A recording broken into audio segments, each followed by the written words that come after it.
The ground trembles before you hear them.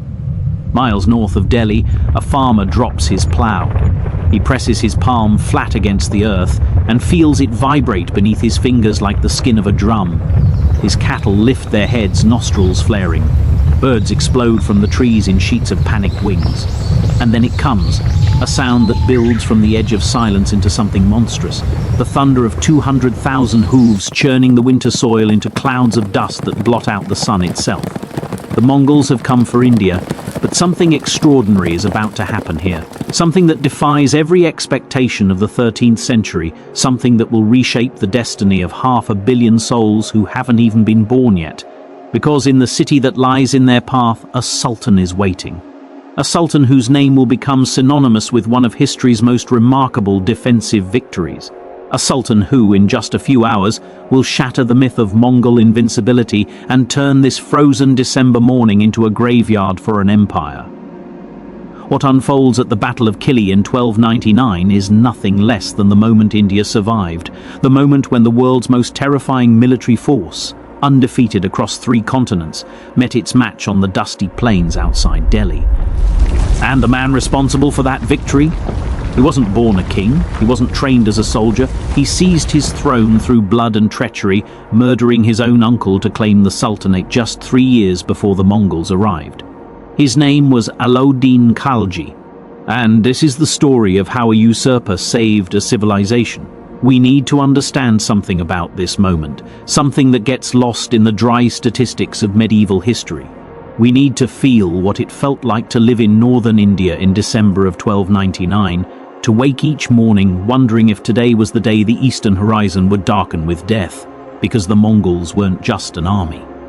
We need to understand something about this moment, something that gets lost in the dry statistics of medieval history.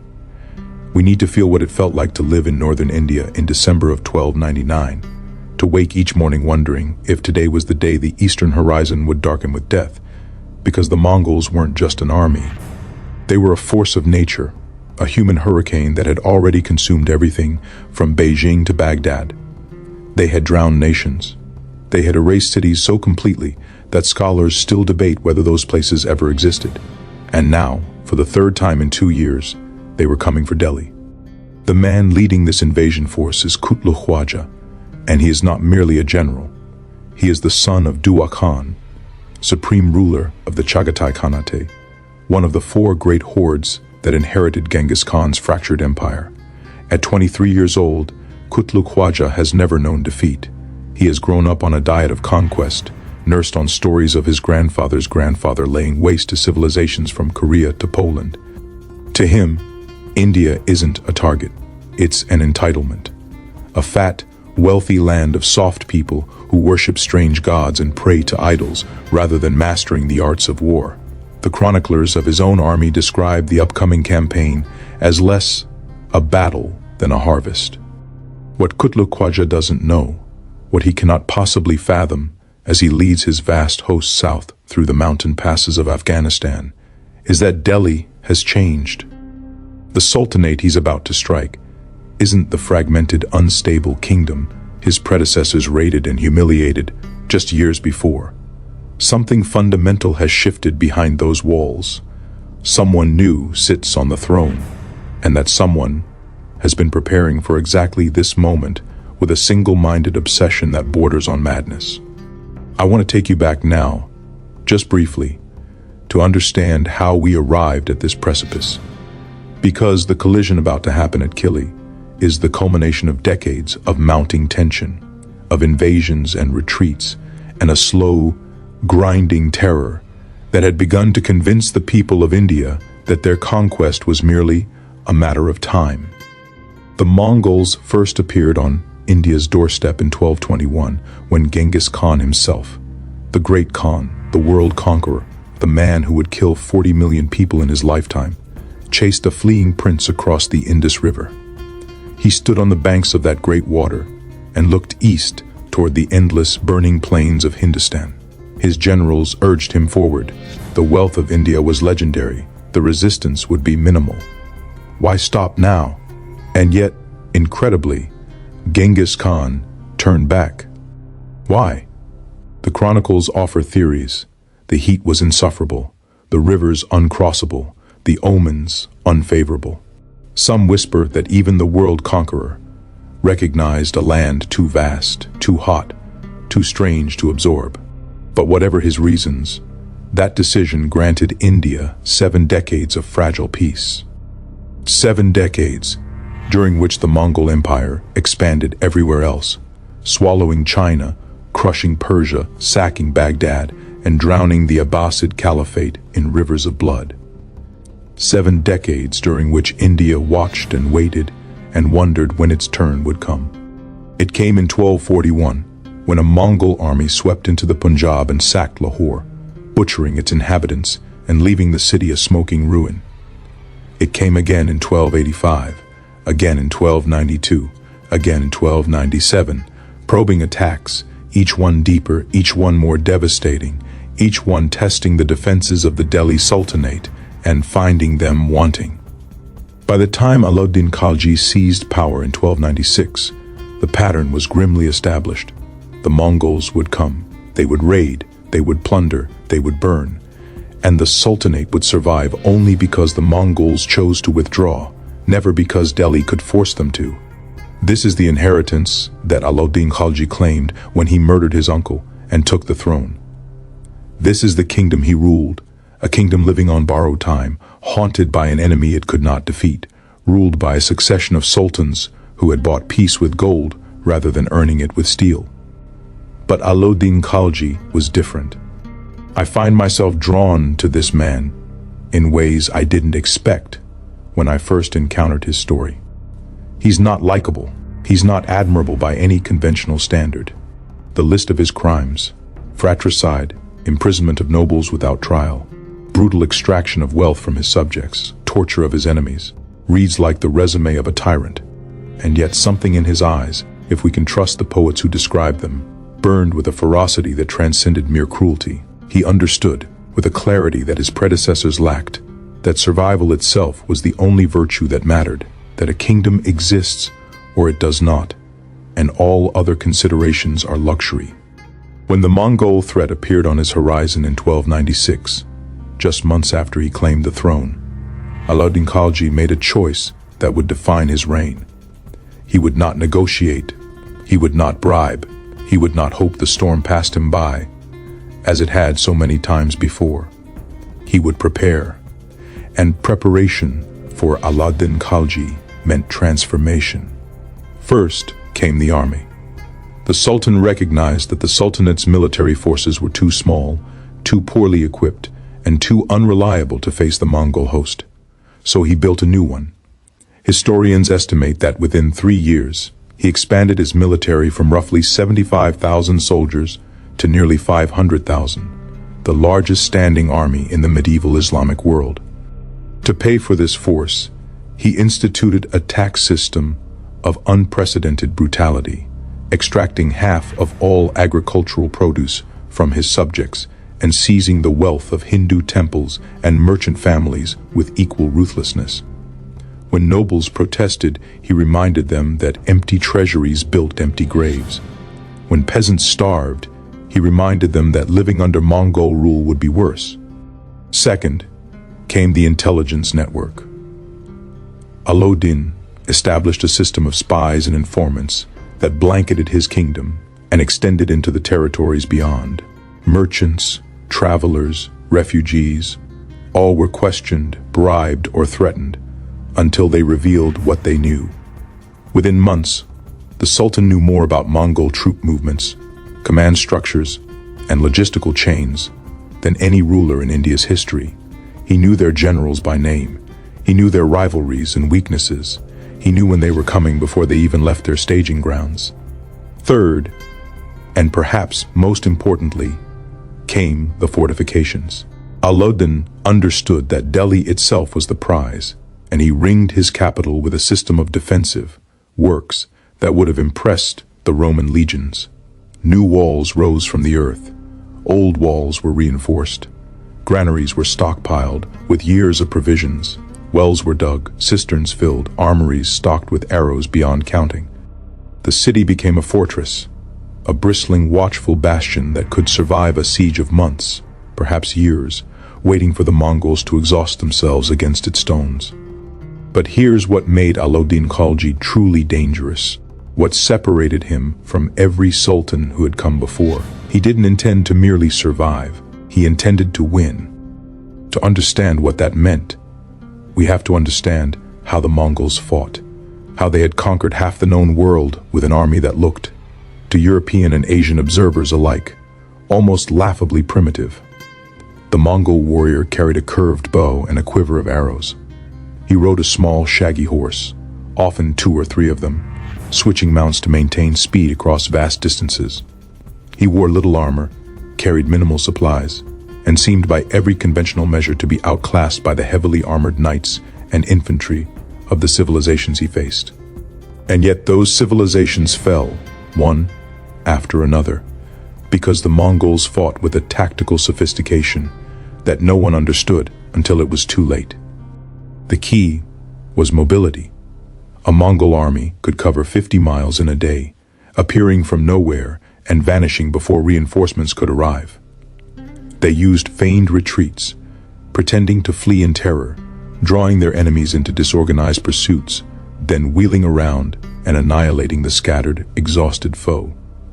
They employed psychological warfare with a precision that bordered on the demonic, slaughtering entire populations to spread terror ahead of their advance, then offering mercy to cities that surrendered without a fight, creating impossible choices for defenders who knew that resistance meant death, but also knew that surrender meant subjugation. Against such tactics, the conventional armies of the medieval world had proven helpless. The kingdoms of Central Asia had tried to fight and died. The Khwarezmian Empire, once the mightiest power in the Islamic world, had fielded 400,000 soldiers against Genghis Khan and been erased from history within 3 years. The Song dynasty of China, with its million-strong armies and sophisticated technology, had held out for decades before finally succumbing. The Abbasid Caliphate, center of Islamic civilization for 500 years, had lasted exactly 1 siege before Baghdad fell and the last caliph was rolled in a carpet and trampled to death by horses. This was the enemy Alauddin Khalji prepared to face. This was the force that had broken every kingdom, brave or foolish enough to stand against it. And somehow, impossibly, he believed he could win. The first test came in 1299, on a winter morning, when the scouts rode into Delhi with news that made even the hardened veterans of the palace guard turn pale. A Mongol army had crossed the mountains, not a raiding party, not a probing force. An army, 200,000 strong, led by the son of the Khan himself, marching directly toward the capital with clear intent to conquer.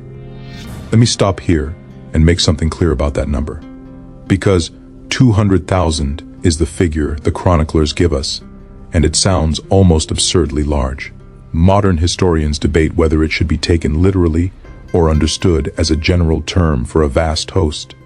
Perhaps the real number was 150,000 or 100,000 or even 80,000. It doesn't matter. What matters is that this was the largest Mongol force ever to invade India. What matters is that it dwarfed anything the Delhi Sultanate could field in response. What matters is that when Alauddin Khalji heard the count, he knew he was facing extinction, and he smiled. I want you to sit with that image for a moment.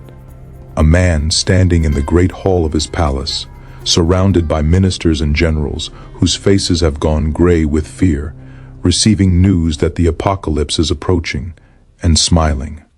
Not in madness, not in denial, in recognition. It was the moment he had prepared for.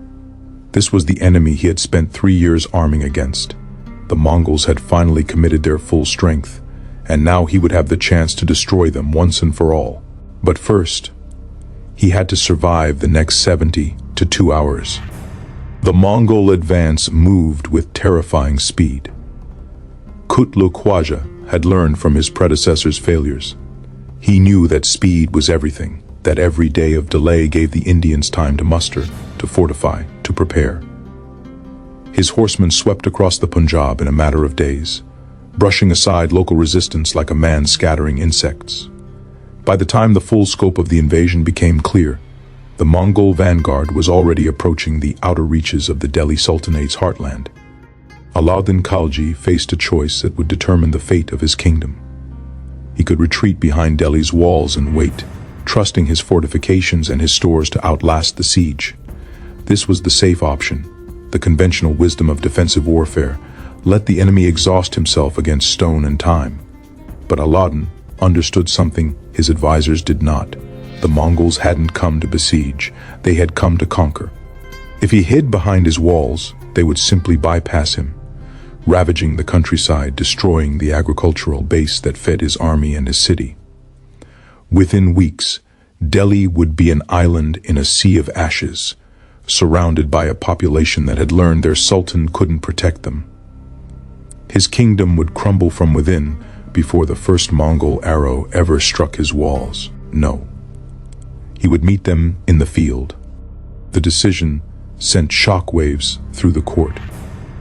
No Sultanate army had ever stood against a major Mongol invasion in open battle, not successfully. The mathematics of warfare seemed to demand defeat. The Mongols were more numerous, more experienced, more mobile. They had defeated every army that ever tried what Alauddin was proposing. To march out and fight was to invite annihilation. But Alauddin Khalji wasn't proposing a fair fight.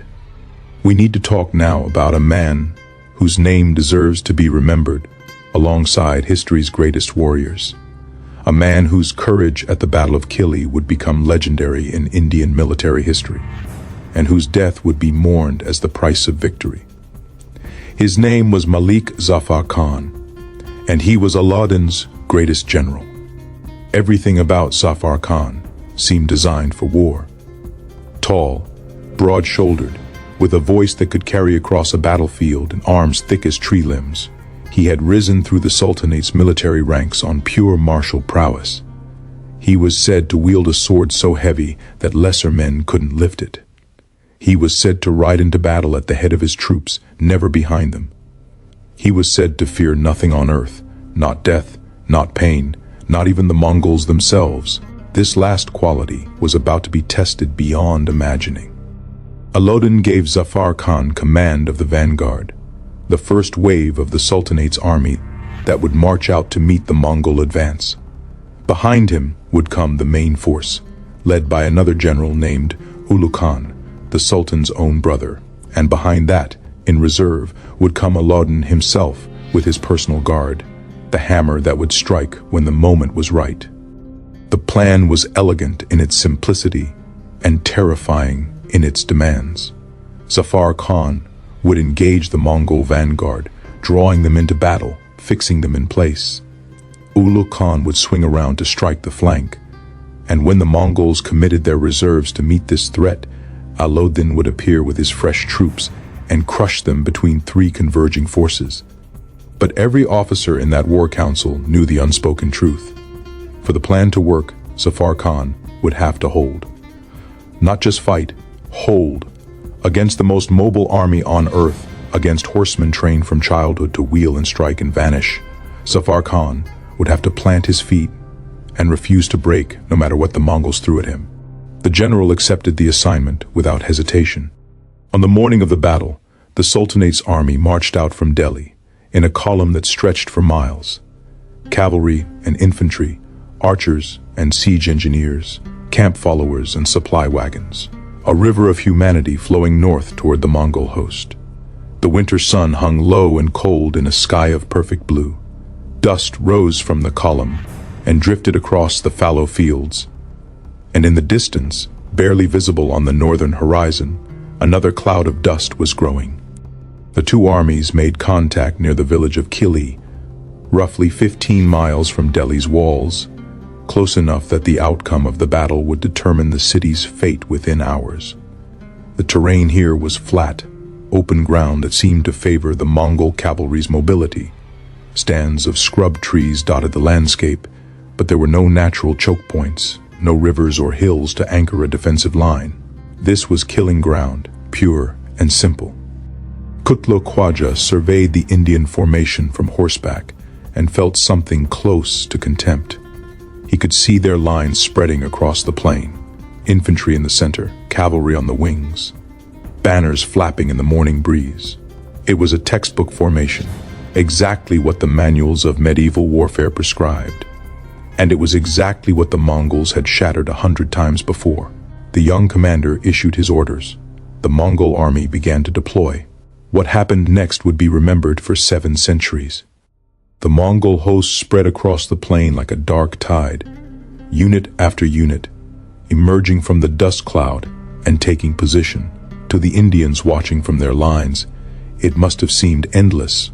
Wave after wave of horsemen, their small ponies jostling and stamping, their curved bows already strung and ready.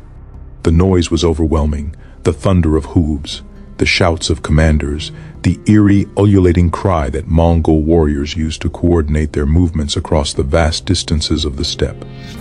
Zafar Khan sat motionless on his horse at the center of the vanguard, watching the enemy deploy. His officers clustered around him, their faces tight with tension.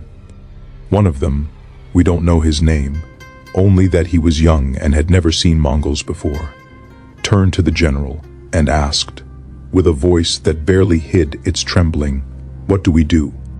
Zafar Khan pointed at the largest knot of enemy cavalry, where the banners of Qutlugh Khwaja's personal guard rippled in the wind. "You see that standard? That is where we strike first. Stay behind me and kill everyone in your path. Do not stop, do not hesitate, do not retreat unless I am dead." The young officer swallowed. "And if you die, sir?" Zafar Khan turned to look at him, and something in the general's eyes made the junior officer wish he hadn't asked. "Then you will have more room to swing your sword." The first clash came at mid-morning, when the Mongol-like cavalry swept forward in a feigned attack, the classic opening gambit of steppe warfare. Thousands of horsemen charged toward the Indian lines, loosing arrows in deadly clouds, then wheeling away before contact. The tactic had worked against armies from China to Hungary. It was designed to provoke, to draw defenders out of formation, to create gaps that the heavy cavalry could exploit. Zafar Khan had studied this maneuver. He had spoken to survivors of previous Mongol incursions, poring over their accounts until he understood exactly what the enemy was trying to accomplish, and he had trained his men to resist it. The Sultanate's lines held. Arrow after arrow slammed into the Indian formation. Horses screamed and fell. Men died where they stood, but the lines held. Zafar Khan's discipline, drilled into his troops over months of brutal training, paid its dividends in the blood of soldiers who absorbed the punishment and refused to break. Qutlugh Khwaja frowned. He ordered a second wave of harassers forward, then a third. Each time the Mongol riders swept close, unleashing their deadly salvos, then retreating to reform. Each time the Indian lines rippled but did not shatter. The young Khan had expected panic by now.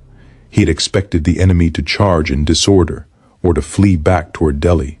Instead, they simply stood there, bleeding, dying, and holding. Something was wrong. The Mongol commander made a decision.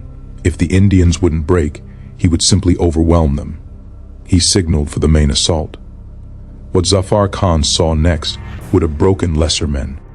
The entire Mongol line lurched forward, not the light cavalry probing attacks of before, but the full weight of the horde, a wall of horses and steel and fury rolling toward his position like a tidal wave of death. The ground shook. The noise became a physical force, pressing against his ears, filling his chest. He could see individual faces now, twisted with the bloodlust of warriors who had never known defeat, coming to add his skull to their collection. Zafar Khan drew his sword and charged. The Indians met the Mongol assault head-on, the two armies colliding with a sound like the world breaking. Within seconds, the organized lines dissolved into chaos. Thousands of individual combats swirling across the plain, horses rearing and screaming, swords rising and falling, men dying in sprays of blood that turned the winter dust into crimson mud. In the center of this maelstrom, Zafar Khan fought like something out of legend. The chroniclers who recorded this battle, even the skeptical ones, the court historians trained to filter their sources for exaggeration, all agree that what the general did that morning defied belief. He carved a path directly toward Qutlugh Khwaja's banner, killing everyone in his way, his massive sword scything through Mongol warriors like wheat before the harvest. His personal guard tried to keep pace, but he was moving too fast, riding too far ahead, throwing himself deeper and deeper into the enemy formation, and impossibly, miraculously, the Mongols began to give ground. We need to understand what this moment meant. In nearly a century of Mongol conquest, no one had done this. No army had met their charge and pushed them back. No general had broken their momentum through sheer aggression. The Mongol warriors, raised from birth to believe themselves invincible, found themselves facing something they had never encountered, an enemy who simply refused to be afraid. Zafar Khan's charge shattered something in the Mongol center, not their formation, which was too disciplined to collapse entirely, but their confidence. For the first time in the battle, Qutlugh Khwaja's officers began sending urgent messages requesting reinforcement. For the first time, Mongol units began executing tactical withdrawals that looked dangerously close to retreat.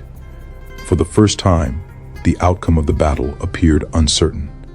On the flanks, Ögedei Khan was executing his part of the plan with brutal efficiency.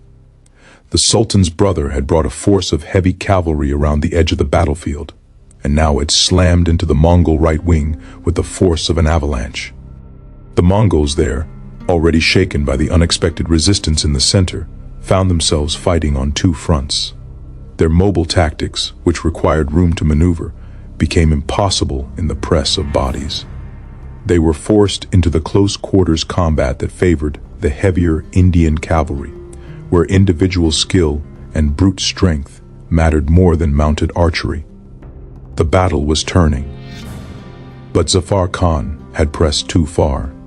We'll never know exactly what happened in the chaos of that Mongol center. The general and his surviving guardsmen were surrounded, cut off from the main Indian force, fighting back-to-back in a shrinking circle of steel and desperation.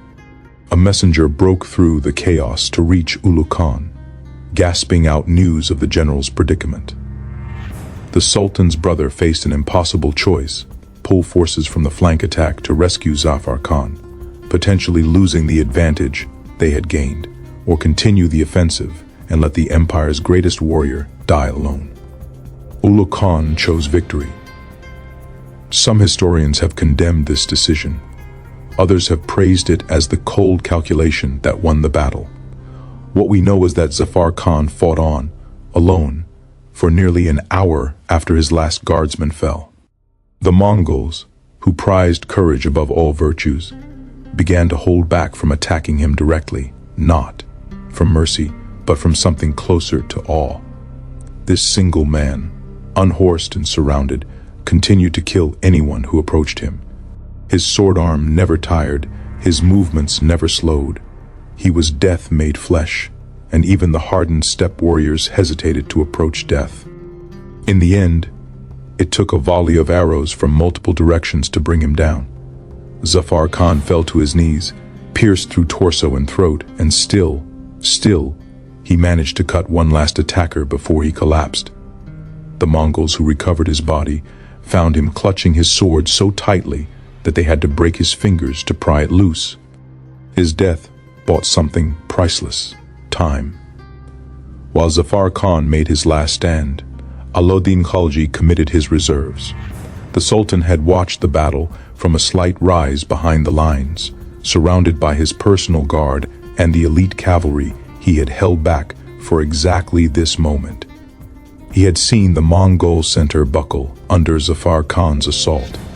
He had seen his brother's flanking attack drive deep into the enemy's right, and he had seen the opportunity that his general's courage had created: a momentary gap in the Mongol coordination, a window of confusion in which a fresh assault could shatter the invasion entirely. Alauddin drew his own sword and raised it high.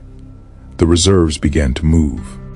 20,000 fresh cavalrymen, their horses rested and their arms strong, slammed into the Mongol formation at exactly the moment when Qutlugh Khwaja's forces were most extended.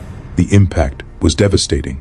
Mongol units that had been pressing forward suddenly found themselves hit from the side and rear.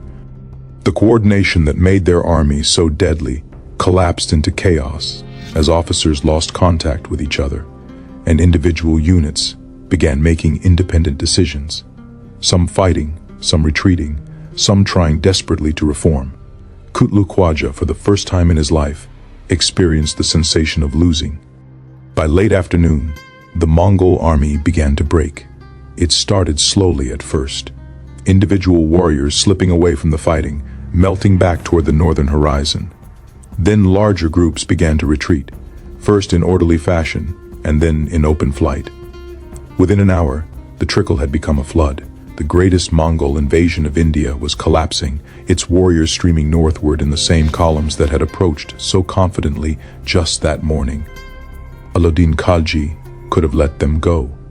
The kingdom was saved, the threat was ended, pursuit was risky, the Mongols were still dangerous, still capable of turning on their pursuers if pressed too hard. Many of his advisors urged caution, restraint, the quiet celebration of survival. The Sultan chose differently. He ordered a pursuit that would become infamous for its brutality. For 3 days, Indian cavalry hunted the fleeing Mongol army, cutting down stragglers, capturing supply trains, turning the retreat into a massacre. Qutlugh Khwaja himself barely escaped, his personal guard decimated, his army destroyed, his dreams of conquest scattered across the blood-soaked plains of northern India. The numbers that emerged from the battle are staggering. Contemporary chroniclers claim that 20,000 Mongol prisoners were captured, and every single one of them was executed. The heads were stacked in pyramids outside Delhi's walls, a message to any future invader about what awaited those who threatened the Sultanate. Zafar Khan's body was recovered from the battlefield and brought back to Delhi with full honors. Alauddin Khalji, whatever his faults, understood the debt he owed to the general who had given everything for victory. The Sultan ordered a magnificent tomb constructed for his fallen commander, and tradition holds that he visited that tomb often in the years that followed, standing in silence before the grave of the man who had made his kingdom's survival possible. But I want to step back from the immediate aftermath and ask a different question. What did the Battle of Kili mean, not just for Alauddin Khalji and his kingdom, but for the history of India itself, for the hundreds of millions of people who would live in that subcontinent over the centuries to come? Because the Mongol invasions of India weren't academic exercises. They weren't contests between armies that would end with handshakes and new borders. They were existential threats, the same kind of existential threats that had already erased civilizations from the map of history. When the Mongols conquered, they didn't merely rule, they depopulated. They destroyed infrastructure that had taken centuries to build. They killed so many people that carbon dioxide levels in the atmosphere dropped measurably. India, by the grace of generals like Zafar Khan and sultans like Alauddin Khalji, was spared this fate. Think about what that means. Think about the temples that weren't burned, the cities that weren't razed, the scholars who weren't killed, the knowledge that wasn't lost. Think about the centuries of Indian civilization that continued unbroken, the Mughal Empire, the Maratha Confederacy, the rich cultural traditions that survived to be shared with the world. All of it hung in the balance on that December morning in 1299. All of it could have ended with a Mongol victory at Kili. The Mongols would return to India. They would never stop trying. But after Kili, something had changed. The myth of inevitability was broken. Indian kingdoms knew now that the Mongols could be beaten, not just survived, but beaten, their armies shattered, their ambitions crushed. The last major Mongol incursion into India came in 1306, when another massive army crossed the mountains and descended toward Delhi. Alauddin met this threat as he had met all the others, with overwhelming force and merciless violence. The Battle of Amroha, fought that year, was another decisive Indian victory. The Mongol commander was captured, brought to Delhi in chains, and publicly executed. After that, the invasion simply stopped. He implemented economic reforms that were centuries ahead of their time. Price controls, market regulation, standardized taxation, all in service of maintaining the massive military that kept the Mongols at bay. He was loved by his soldiers and feared by everyone else. And yet, as often happens with tyrants, his end was neither glorious nor gentle. In 1316, Alauddin fell ill, poisoned, some whispered, by his own trusted general, a man named Malik Kafur, who had risen from slavery to become the Sultan's closest confidant. The poison worked slowly, giving Kafur time to maneuver, to position himself to seize power after the Sultan's death. When Alauddin finally died, Kafur moved immediately to eliminate the royal family and claim the throne for himself. He lasted 35 days before the palace guard murdered him. The Khalji dynasty survived Alauddin by only a few years before being replaced by the Tughlaqs, who ruled for the next century before they too fell to internal strife and external pressure. Such is the nature of medieval kingdoms. Empires rise and fall, dynasties flourish and wither, names that once commanded the terror of millions fade into footnotes in history books. But the achievement of Kili endured. I find myself returning to the image of Zafar Khan in his final moments, surrounded, bleeding, impossibly fighting on against odds that would have broken any other warrior. There's something in that image that transcends the specific circumstances of a medieval battle, something that speaks to the deepest questions of human courage and sacrifice. He knew he was going to die. He must have known from the moment he charged too deep into the Mongol formation, from the moment he saw his guardsmen falling round him, from the moment he found himself alone in a sea of enemies. And yet he kept fighting. Not because he thought he would win. He was too experienced a soldier for that kind of delusion. But because every moment he continued to fight, every enemy he forced to deal with him instead of pressing the attack on the main Indian line, every second he bought with his blood was a second closer to victory for his kingdom. That is what sacrifice looks like. The Mongols understood this. It's why they hesitated to approach him at the end. It's why they treated his body with a respect they rarely showed defeated enemies. They had conquered nations, shattered armies, humbled emperors, but they had never encountered anything quite like Zafar Khan. The Mongols weren't defeated by superior numbers, or by clever tactics, or by defensive advantages. They were defeated by men who simply refused to be defeated, who looked at the most terrifying military force in human history and decided that dying was preferable to submission. The dust has settled now on those plains outside Delhi.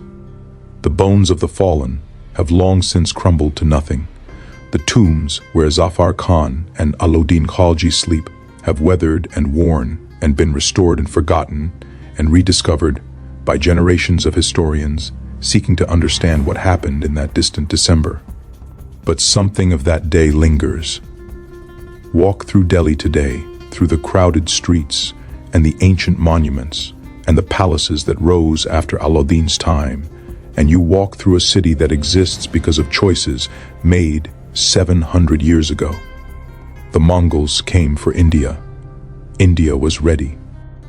And the world we live in, a world where Indian civilization survived to become a nation of 1 billion souls, is the world that emerged from that December morning when a sultan smiled at doom and a general rode into legend.